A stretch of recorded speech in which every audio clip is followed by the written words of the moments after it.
Beta.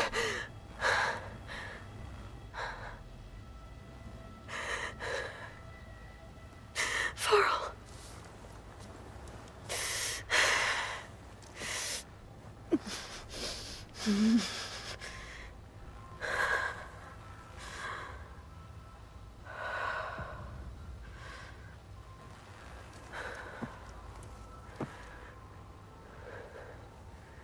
Where am I?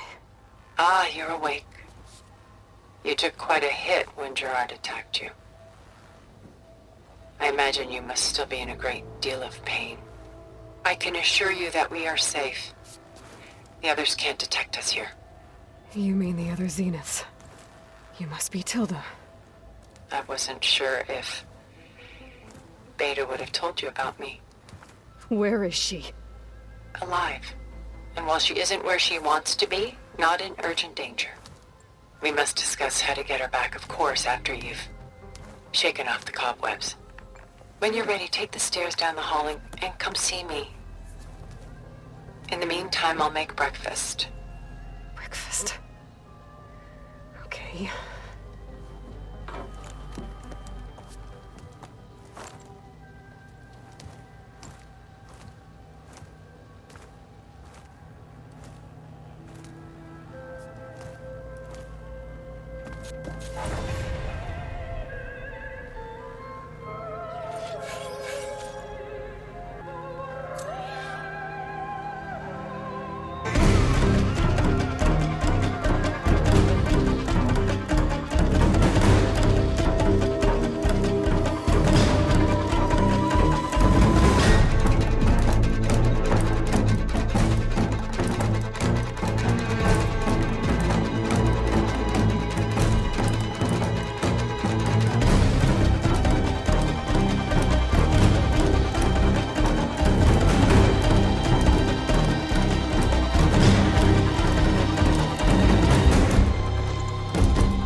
What is this?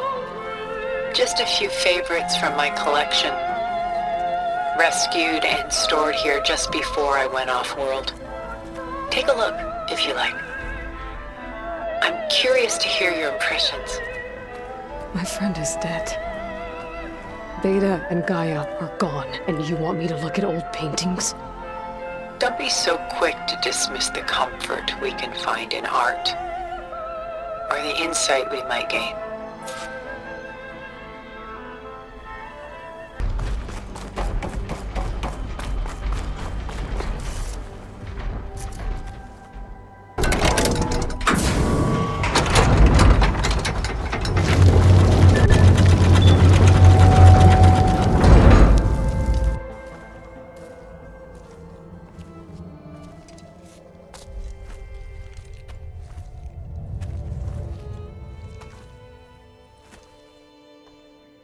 There you are.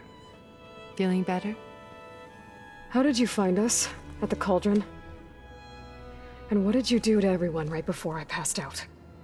All business, I see. Well, suffice it to say we were keeping a very close eye on Hephaestus, knowing we would need it at some point. Your ruse didn't fool us, and as for my little trick, it was an overload of the senses, accompanied by an energy discharge. Gerard and Eric were only momentarily disoriented due to their shields, but it rendered you unconscious while I got you out. Perhaps some breakfast might steady you a bit?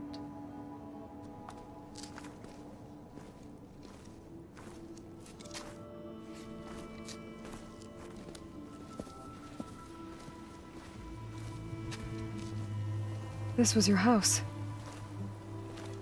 The one you recreated for Beta, in the data channel you shared.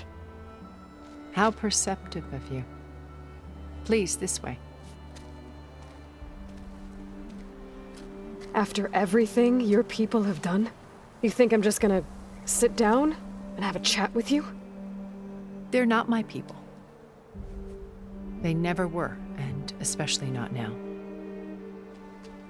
You shot off into space with them, and lived with them for 1,000 years before coming back. So what made you suddenly turn on them? Quite simply, this. My old focus. You repaired it? But that means you've seen... Incredible things. What you've accomplished in 2 decades of life.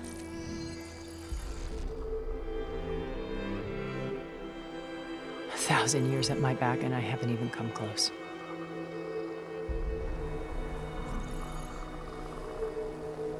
I'm sorry if I invaded your privacy, but I had to. In order to understand. To be enlightened. You truly are Elizabeth's blood. With her drive, her sense of mission, her integrity. Watching all this shamed me for the company that I've kept. Having seen it, all I want is to help you. Even if it means stopping your friends? Especially so. Please, sit down.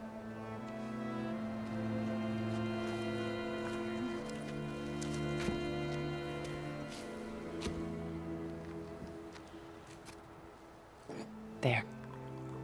That's better. Now, we must recover Beta and Gaia at all costs. By now, you must know that Gerard intends to use Gaia to reboot the Earth's biosphere.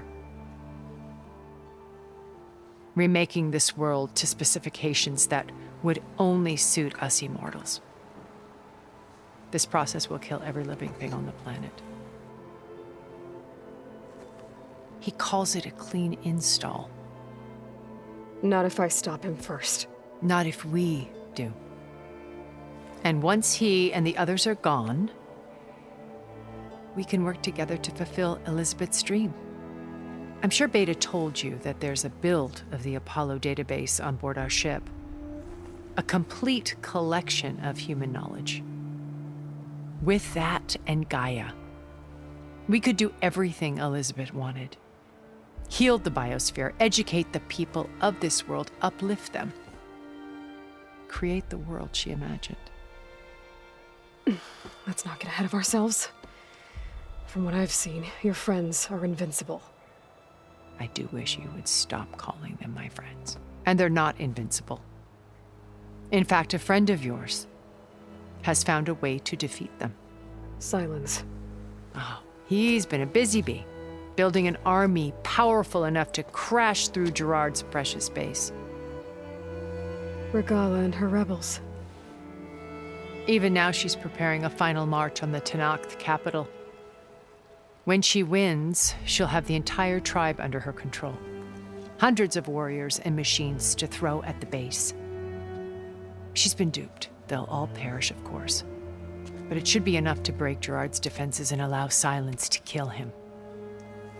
Along with all the others. Using the new weapon he's developed.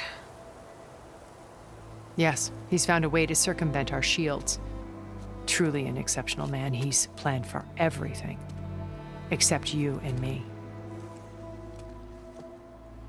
You see, while his army is battering down Gerard's doors, you and I will sneak in through a back way. One that only I know about. While Silence and my friends are busy battling each other, we'll take back Beta and Gaia. I told you I want to help you. I mean it. You said Beta is not in urgent danger, so what are the Zeniths doing to her? Putting her to work. Merging Hephaestus with Gaia. A difficult, time-consuming task, as I'm sure you know. They will compel her if need be. But her life is not in danger. She's the only one who can do it. Because you people made her to be nothing but a tool. Gerard's idea, not mine. They always viewed me with suspicion when I attempted any form of kindness towards her. That's why I created the data channel. A virtual place where we could speak in peace. So this channel you shared with Beta, none of the other Zeniths ever found out about it. Gerard believes he's the most cunning of all of us. Even after 1,000 years, he still can't imagine that I would outwit him. The channel allowed me to interact with Beta away from their mistrustful eyes.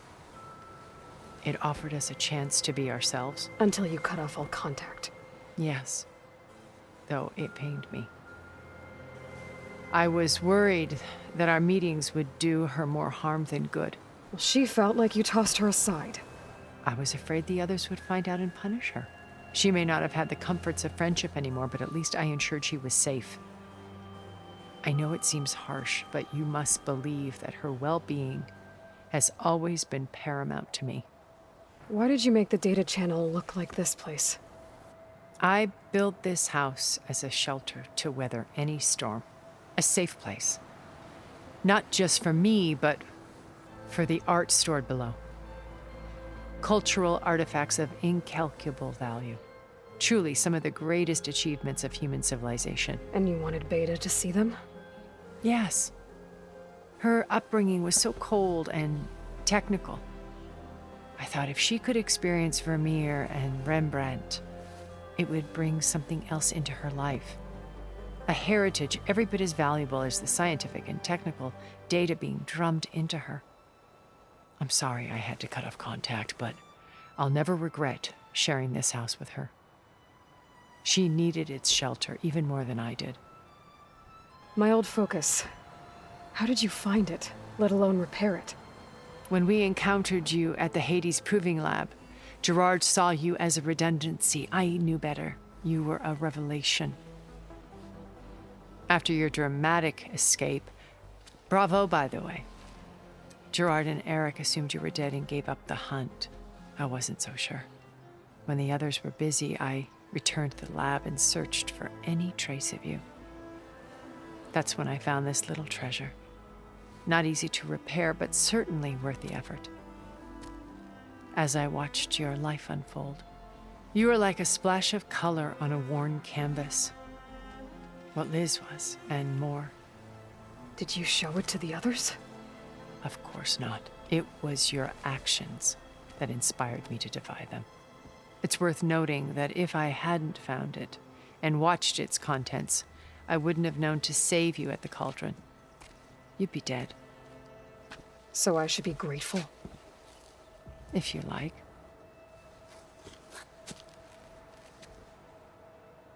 So you know all about me. What about you? What would you like to know? Well, start with your life on Earth. When I was 8, terrorists flooded my home city. Thousands drowned, my parents included. I was one of the few who survived. My guardian sent me to boarding school. Among my peers, I was the strange girl, the orphan to be avoided. All because of circumstances beyond my control. Oh. So we're a lot alike, huh? Aren't we? You were an outcast. But you didn't let that stop you from getting what you needed. Neither did I. I climbed my way out of desolation and used my wits to build a fortune. First, from the technical analysis of art and the detection of forgeries. Profitable expertise in those days. But as it turned out, the software I developed was even more useful for counterintelligence. From there, it was only a short step to gathering extremely valuable intelligence on my own. You were a spy? More like a service one could turn to for information. I had to remain anonymous, of course, to protect my privacy. But despite that anonymity, Far Zenith inevitably sought me out. What happened when Far Zenith approached you? They painted an irresistible vision of humanity's future. One where we need not fear illness or death, where we explored the furthest reaches of the stars and thrived.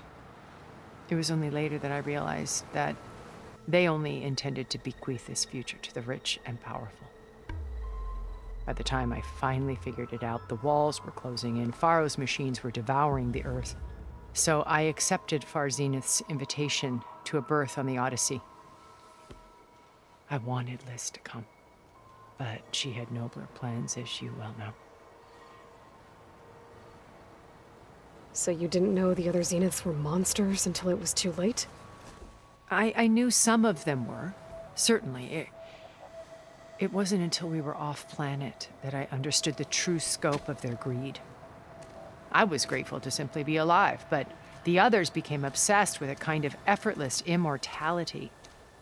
They built a colony where machines serviced their every need, where any memory or fantasy could be endlessly savored in virtual reality. It wasn't life. It was stultifying, a pampered dream state. As the decades passed, I withdrew more and more, alone yet again, but this time with eons to consider my mistakes. Now, finally, having met you, I feel like I have a second chance. To do what? Help you, of course. To fulfill Liz's dream, which isn't so different from Far Zenith's original vision. A better future for humanity. Beta told me your colony was destroyed. That you came back to Earth because you had nowhere else to go. It's true. After we reached our destination, a planet in the Sirius star system, we spent decades building a new home. The physical constraints of Earth, the boundaries of mortality, gone. To think of what we could have done with it. It might have been a utopia. Instead, we stagnated, absorbed in effortless comforts and virtual realities. It took a cataclysm to finally yank us out of our stupor. What happened? A massive geological event. We knew of instabilities in the planet core, but we underestimated them. By the time the collapse was upon us, it was too late to stop it. Only a few of us made it to the ship in time. We set course for Earth, the only safe harbor left to us. Which you decided to make unsafe for anyone else. Not me. Gerard. He believes it's better to wipe the canvas clean than work around the smudges. No more primitive tribes, no more combat machines, only a blank slate to do with as he pleases. But we will stop him. All we have to do is get into that base. What exactly is your plan to sneak into the Zenith base? We will make use of a lesson I learned from an early age. Always know your exits. In this case, a place where Gerard's new construction meets the ancient foundation, a passage that only I can access. When Silence flings his army at the base, we will enter through this back door, bypassing most of the fighting. The distraction will provide us with a window in which to rescue Beta and Gaia. Once we're inside the base, where will we find Beta and Gaia? Here in the command center. By then, Gaia will have been reunited with all of its subordinate functions, including Hephaestus. What about the alpha build of Apollo on your ship? A simple matter of recovery once the others have been dealt with. With that in hand, we'll have everything we need to make this world as it should be. How do you know about Silence's plan? He isn't the only one adept at spyware. You hacked his focus? No, he's too careful for that. But his subordinates? Not so much. He gave additional focuses to the tribals he branded the Sons of Prometheus. By tapping them, I learned about most of his dealings. The distribution of override technology, the arming of Tanakh rebels, and the secret pact with Regala to attack Gerard's base.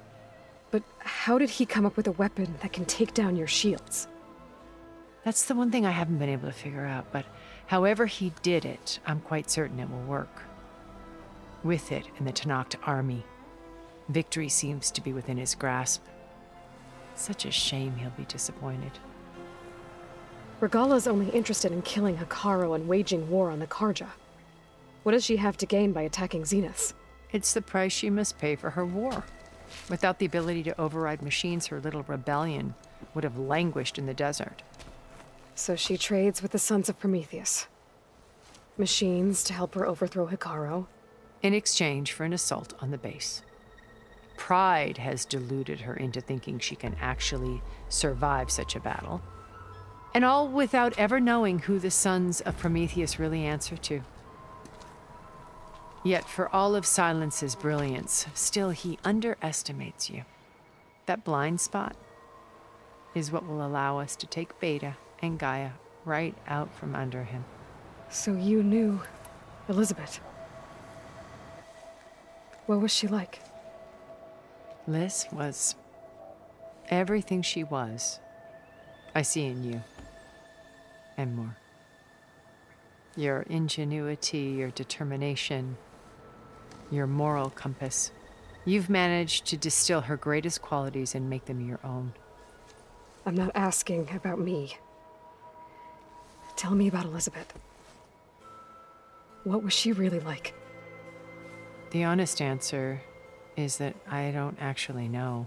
For all the time that I spent with her, she always kept a part of herself locked away. It was like that from the moment we met. So when you met Elizabeth, she was what? Distant? Aloof? Not aloof. Not exactly. It was a summit in Paris about machine learning, a touchy subject in those days, because regulatory authorities were just starting to clamp down on AIs. Liz gave the keynote address. She had already achieved great renown for her work in automated environmental reclamation. But in her address, she was just starting to imagine the next step. An AI-driven system that wouldn't just act on its programming, but actually take responsibility for its sphere of influence. To care about life. Not just follow orders. Revolutionary stuff. I was fascinated. And I wanted to meet her for a long time. I watched her after her talk. She had spoken with such moral authority, such empathy. But after that, she retreated. I could tell she felt uncomfortable with all of her admirers. It was as if giving the talk had cost her something. I didn't want to be a pest, so I planned my approach carefully. So how did you finally approach Elizabeth after her talk? I picked the right moment. The morning of the next day, right as she came back to the conference, she had just had her coffee. She was fresh, rested. It was like she had braced herself for the onslaught of colleagues.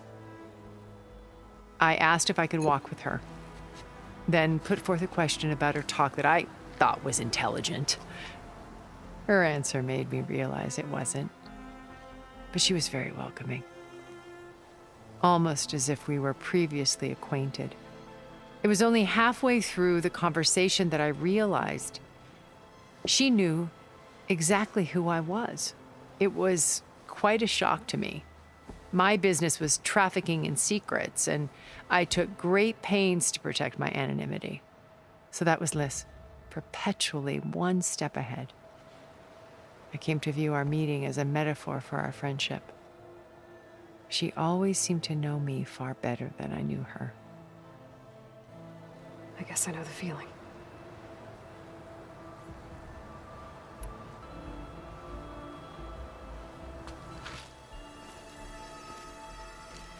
First Varl. Now Hikaru and the Tenakth. Your plan would wipe out an entire tribe. There has to be another way. We are in an admittedly desperate situation, but I assure you there isn't. Remember Zero Dawn. Elizabeth's sacrifice. Sometimes many have to die for a new world to grow. If it looks impossible, look deeper. Wait. The data channel. It still exists, doesn't it? I need you to open it. Let me talk to Beta. Impossible. We might be detected. It's worth the risk. There is another way, one where the Tenakth survive. But we won't.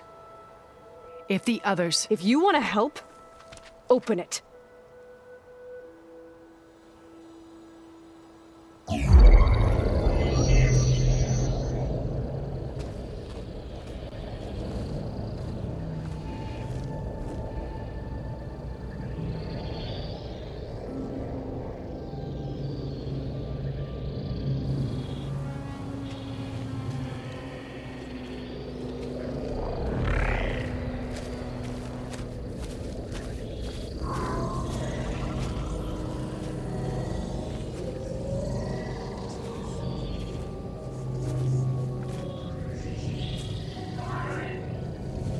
What are they doing to her?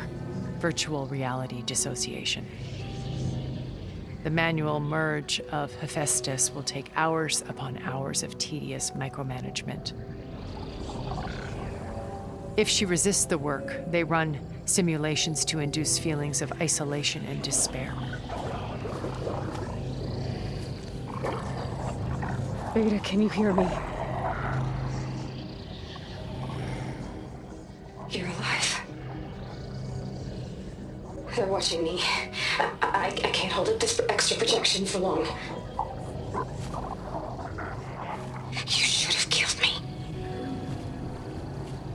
No. No, look at me. I'm coming for you. I promise. Okay? I just need you to hold out a little while longer and work on the merge.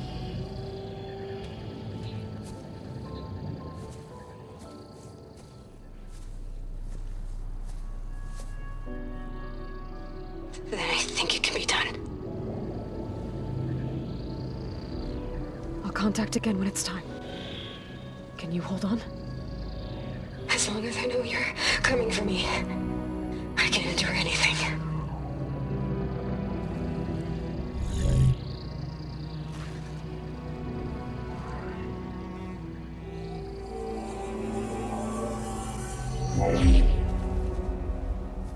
All right. I did as you asked. Now I think you need to tell me what you're planning. I'm going to take Silent's army away.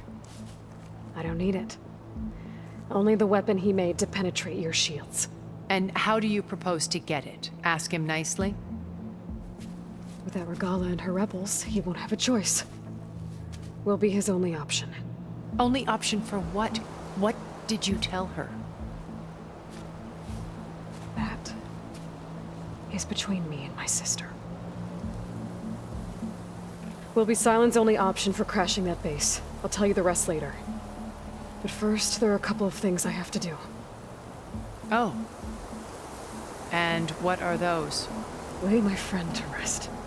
And then I'm going to use the override that Beta gave me at Gemini to put an end to Regala's rebellion. From the air. Wait. Since you insist on doing things your way, I know of something that will truly help you make a grand entrance with the Tenat. The ancient Horus Titans still possess electromagnetic energy cells as part of their arsenal. Drop one of those on Regala's army and they'll receive quite a surprise.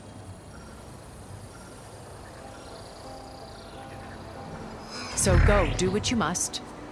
I'll come to your base if you manage to bring Silence to the table. Not if. When.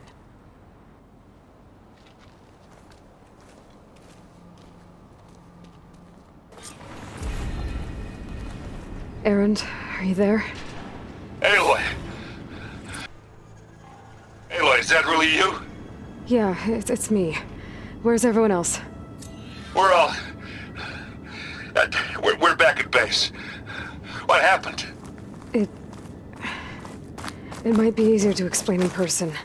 I'll try to join you there when I can. Okay. We'll wait here for you. It's good to hear your voice, Aloy.